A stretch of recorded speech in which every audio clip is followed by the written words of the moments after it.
ನಿನ್ನೆಯಿಂದ 17ನೇ ಚಲನಚಿತ್ರೋತ್ಸವ ಕಾರ್ಯಕ್ರಮಕ್ಕೆ ಉದ್ಘಾಟನೆ ಆಗಿದೆ. ಬಟ್ ಆ ಒಂದು ಕಾರ್ಯಕ್ರಮದಲ್ಲಿ ಇದೀಗ ಭ್ರಷ್ಟಾಚಾರ ಆರೋಪ ಕೇಳಿ ಬರ್ತಿದೆ.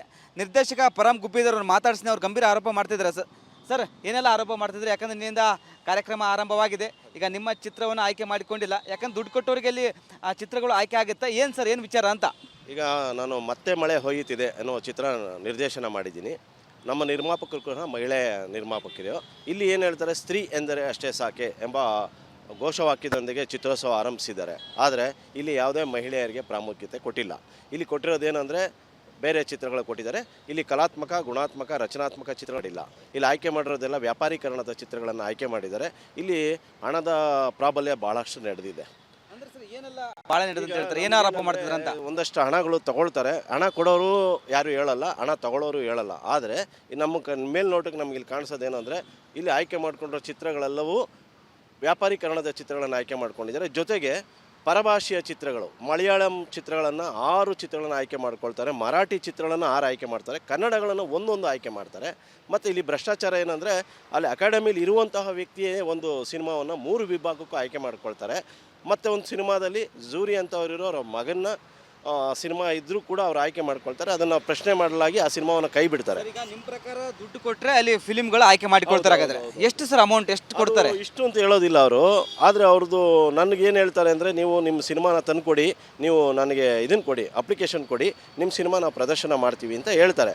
ನಾನು ಅವ್ರ ಮಾತನ್ನ ನಂಬಿಬಿಟ್ಟು ಹೋಗ್ಬಿಟ್ಟು ನಾನು ಪತ್ರಿಕೆಯಲ್ಲಿ ನಾನು ಒಂದು ಲೆಟ್ರೇಡಲ್ಲಿ, ನಮ್ಮ ನಿರ್ಮಾಪಕರ ಲೆಟ್ರೇಡಲ್ಲಿ ಕೊಡ್ತೀನಿ.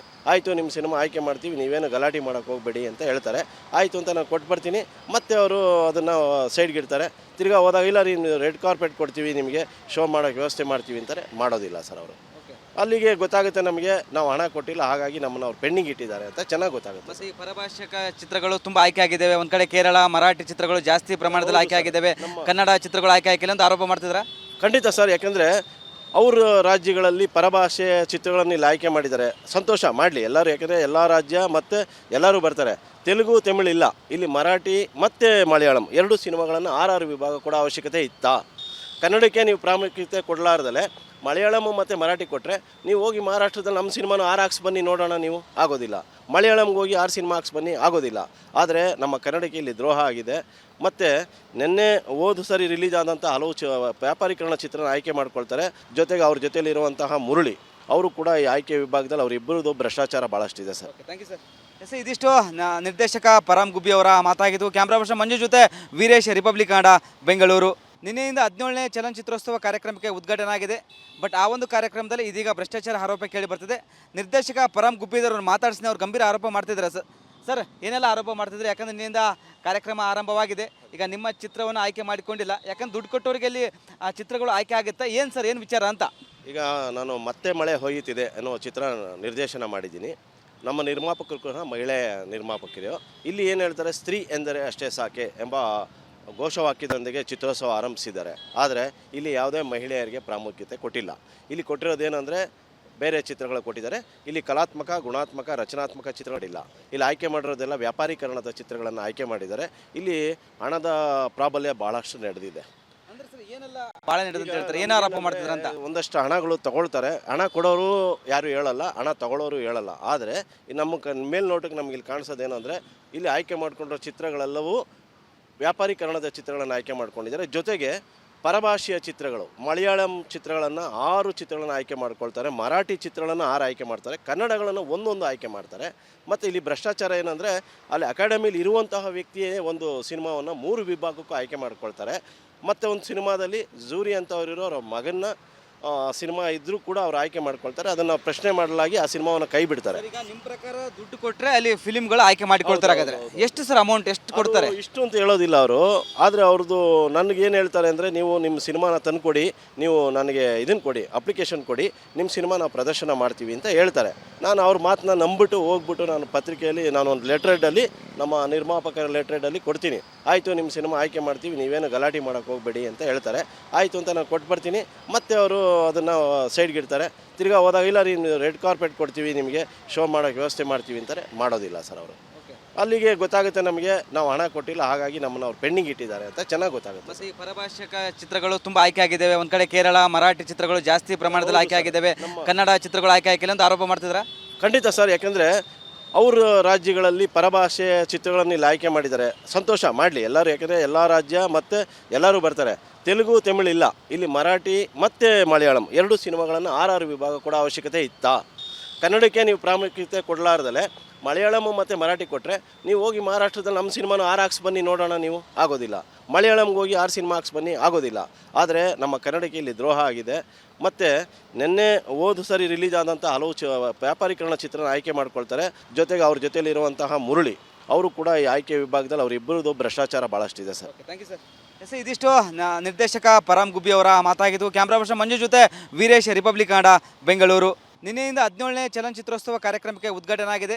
ಬಟ್ ಆ ಒಂದು ಕಾರ್ಯಕ್ರಮದಲ್ಲಿ ಇದೀಗ ಭ್ರಷ್ಟಾಚಾರ ಆರೋಪ ಕೇಳಿ ಬರ್ತಿದೆ. ನಿರ್ದೇಶಕ ಪರಂ ಗುಬ್ಬಿದವ್ರನ್ನ ಮಾತಾಡಿಸಿ ಅವ್ರು ಗಂಭೀರ ಆರೋಪ ಮಾಡ್ತಿದ್ದಾರೆ. ಸರ್ ಏನೆಲ್ಲ ಆರೋಪ ಮಾಡ್ತಿದ್ರೆ? ಯಾಕಂದರೆ ನಿನ್ನಿಂದ ಕಾರ್ಯಕ್ರಮ ಆರಂಭವಾಗಿದೆ, ಈಗ ನಿಮ್ಮ ಚಿತ್ರವನ್ನು ಆಯ್ಕೆ ಮಾಡಿಕೊಂಡಿಲ್ಲ. ಯಾಕಂದ್ರೆ ದುಡ್ಡು ಕೊಟ್ಟವರಿಗೆ ಅಲ್ಲಿ ಆ ಚಿತ್ರಗಳು ಆಯ್ಕೆ ಆಗುತ್ತಾ ಏನು ಸರ್, ಏನು ವಿಚಾರ ಅಂತ? ಈಗ ನಾನು ಮತ್ತೆ ಮಳೆ ಹೊಯ್ಯುತ್ತಿದೆ ಅನ್ನೋ ಚಿತ್ರ ನಿರ್ದೇಶನ ಮಾಡಿದ್ದೀನಿ. ನಮ್ಮ ನಿರ್ಮಾಪಕರು ಕೂಡ ಮಹಿಳೆ ನಿರ್ಮಾಪಕರು. ಇಲ್ಲಿ ಏನು ಹೇಳ್ತಾರೆ, ಸ್ತ್ರೀ ಎಂದರೆ ಅಷ್ಟೇ ಸಾಕೆ ಎಂಬ ಘೋಷವಾಕ್ಯದೊಂದಿಗೆ ಚಿತ್ರೋತ್ಸವ ಆರಂಭಿಸಿದ್ದಾರೆ. ಆದರೆ ಇಲ್ಲಿ ಯಾವುದೇ ಮಹಿಳೆಯರಿಗೆ ಪ್ರಾಮುಖ್ಯತೆ ಕೊಟ್ಟಿಲ್ಲ.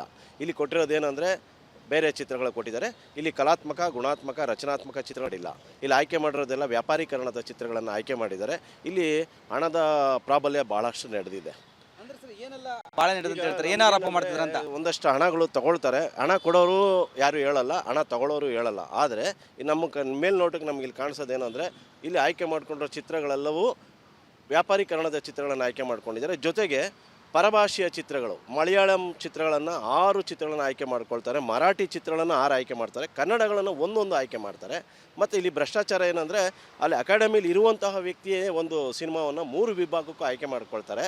ಮತ್ತು ಒಂದು ಸಿನಿಮಾದಲ್ಲಿ ಜೂರಿ ಅಂತವರಿರೋ ಅವ್ರ ಮಗನ್ನ ಸಿನಿಮಾ ಇದ್ದರೂ ಕೂಡ ಅವ್ರು ಆಯ್ಕೆ ಮಾಡ್ಕೊಳ್ತಾರೆ. ಅದನ್ನು ಪ್ರಶ್ನೆ ಮಾಡಲಾಗಿ ಆ ಸಿನಿಮಾವನ್ನು ಕೈ ಬಿಡ್ತಾರೆ. ಈಗ ನಿಮ್ಮ ಪ್ರಕಾರ ದುಡ್ಡು ಕೊಟ್ಟರೆ ಅಲ್ಲಿ ಫಿಲಿಮ್ಗಳು ಆಯ್ಕೆ ಮಾಡಿಕೊಳ್ತಾರೆ. ಹಾಗಾದ್ರೆ ಎಷ್ಟು ಸರ್ ಅಮೌಂಟ್ ಎಷ್ಟು ಕೊಡ್ತಾರೆ? ಇಷ್ಟು ಅಂತ ಹೇಳೋದಿಲ್ಲ ಅವರು. ಆದರೆ ಅವ್ರದ್ದು ನನಗೇನು ಹೇಳ್ತಾರೆ ಅಂದರೆ, ನೀವು ನಿಮ್ಮ ಸಿನಿಮಾನ ತಂದುಕೊಡಿ, ನೀವು ನನಗೆ ಇದನ್ನು ಕೊಡಿ, ಅಪ್ಲಿಕೇಶನ್ ಕೊಡಿ, ನಿಮ್ಮ ಸಿನಿಮಾ ನಾವು ಪ್ರದರ್ಶನ ಮಾಡ್ತೀವಿ ಅಂತ ಹೇಳ್ತಾರೆ. ನಾನು ಅವ್ರ ಮಾತನ್ನ ನಂಬಿಬಿಟ್ಟು ಹೋಗ್ಬಿಟ್ಟು ನಾನು ಪತ್ರಿಕೆಯಲ್ಲಿ ನಾನು ಒಂದು ಲೆಟ್ರೇಡಲ್ಲಿ, ನಮ್ಮ ನಿರ್ಮಾಪಕರ ಲೆಟ್ರೇಡಲ್ಲಿ ಕೊಡ್ತೀನಿ. ಆಯಿತು, ನಿಮ್ಮ ಸಿನಿಮಾ ಆಯ್ಕೆ ಮಾಡ್ತೀವಿ, ನೀವೇನು ಗಲಾಟೆ ಮಾಡೋಕ್ಕೆ ಹೋಗಬೇಡಿ ಅಂತ ಹೇಳ್ತಾರೆ. ಆಯಿತು ಅಂತ ನಾನು ಕೊಟ್ಟು ಬರ್ತೀನಿ. ಮತ್ತು ಅವರು ಅದನ್ನು ಸೈಡ್ಗೆ ಇಡ್ತಾರೆ. ತಿರ್ಗಾ ಹೋದಾಗ ಇಲ್ಲ, ನೀನು ರೆಡ್ ಕಾರ್ಪೆಟ್ ಕೊಡ್ತೀವಿ, ನಿಮಗೆ ಶೋ ಮಾಡೋಕ್ಕೆ ವ್ಯವಸ್ಥೆ ಮಾಡ್ತೀವಿ ಅಂತಾರೆ. ಮಾಡೋದಿಲ್ಲ ಸರ್ ಅವರು. ಅಲ್ಲಿಗೆ ಗೊತ್ತಾಗುತ್ತೆ ನಮಗೆ, ನಾವು ಹಣ ಕೊಟ್ಟಿಲ್ಲ, ಹಾಗಾಗಿ ನಮ್ಮನ್ನು ಅವ್ರು ಪೆಂಡಿಂಗ್ ಇಟ್ಟಿದ್ದಾರೆ ಅಂತ ಚೆನ್ನಾಗಿ ಗೊತ್ತಾಗುತ್ತೆ. ಮತ್ತು ಈ ಪರಭಾಷಕ ಚಿತ್ರಗಳು ತುಂಬ ಆಯ್ಕೆ ಆಗಿದ್ದಾವೆ. ಒಂದು ಕಡೆ ಕೇರಳ, ಮರಾಠಿ ಚಿತ್ರಗಳು ಜಾಸ್ತಿ ಪ್ರಮಾಣದಲ್ಲಿ ಆಯ್ಕೆ ಆಗಿದ್ದಾವೆ, ಕನ್ನಡ ಚಿತ್ರಗಳು ಆಯ್ಕೆ ಆಗಿಲ್ಲ ಅಂತ ಆರೋಪ ಮಾಡ್ತಿದ್ರ? ಖಂಡಿತ ಸರ್. ಯಾಕೆಂದರೆ ಅವ್ರ ರಾಜ್ಯಗಳಲ್ಲಿ ಪರಭಾಷೆ ಚಿತ್ರಗಳನ್ನು ಇಲ್ಲಿ ಆಯ್ಕೆ ಮಾಡಿದ್ದಾರೆ. ಸಂತೋಷ ಮಾಡಲಿ ಎಲ್ಲರೂ, ಯಾಕೆಂದರೆ ಎಲ್ಲ ರಾಜ್ಯ ಮತ್ತು ಎಲ್ಲರೂ ಬರ್ತಾರೆ. ತೆಲುಗು ತಮಿಳು ಇಲ್ಲ, ಇಲ್ಲಿ ಮರಾಠಿ ಮತ್ತು ಮಲಯಾಳಂ ಎರಡು ಸಿನಿಮಾಗಳನ್ನು ಆರ್ ವಿಭಾಗ ಕೊಡೋ ಅವಶ್ಯಕತೆ ಇತ್ತಾ? ಕನ್ನಡಕ್ಕೆ ನೀವು ಪ್ರಾಮುಖ್ಯತೆ ಕೊಡಲಾರ್ದಲೆ ಮಲಯಾಳಂ ಮತ್ತು ಮರಾಠಿ ಕೊಟ್ಟರೆ ನೀವು ಹೋಗಿ ಮಹಾರಾಷ್ಟ್ರದಲ್ಲಿ ನಮ್ಮ ಸಿನಿಮಾನು ಹಾಕ್ಸಿ ಬನ್ನಿ ನೋಡೋಣ, ನೀವು ಆಗೋದಿಲ್ಲ. ಮಲಯಾಳಂಗೆ ಹೋಗಿ 6 ಸಿನಿಮಾ ಹಾಕ್ಸಿ ಬನ್ನಿ, ಆಗೋದಿಲ್ಲ. ಆದರೆ ನಮ್ಮ ಕನ್ನಡಕ್ಕೆ ಇಲ್ಲಿ ದ್ರೋಹ ಆಗಿದೆ. ಮತ್ತು ನಿನ್ನೆ ಹೋದ ಸರಿ ರಿಲೀಸ್ ಆದಂಥ ಹಲವು ವ್ಯಾಪಾರೀಕರಣ ಚಿತ್ರನ ಆಯ್ಕೆ ಮಾಡ್ಕೊಳ್ತಾರೆ. ಜೊತೆಗೆ ಅವ್ರ ಜೊತೆಯಲ್ಲಿರುವಂತಹ ಮುರಳಿ ಅವರು ಕೂಡ ಈ ಆಯ್ಕೆ ವಿಭಾಗದಲ್ಲಿ ಅವರಿಬ್ಬರದು ಭ್ರಷ್ಟಾಚಾರ ಭಾಳಷ್ಟಿದೆ sir. Thank you sir. Yes, ಇದಿಷ್ಟು ನಿರ್ದೇಶಕ ಪರಂ ಗುಬ್ಬಿ ಅವರ ಮಾತಾಗಿದ್ದು. ಕ್ಯಾಮ್ರಾ ಪರ್ಸನ್ ಮಂಜು ಜೊತೆ ವೀರೇಶ್, ರಿಪಬ್ಲಿಕ್ ಕನ್ನಡ, ಬೆಂಗಳೂರು.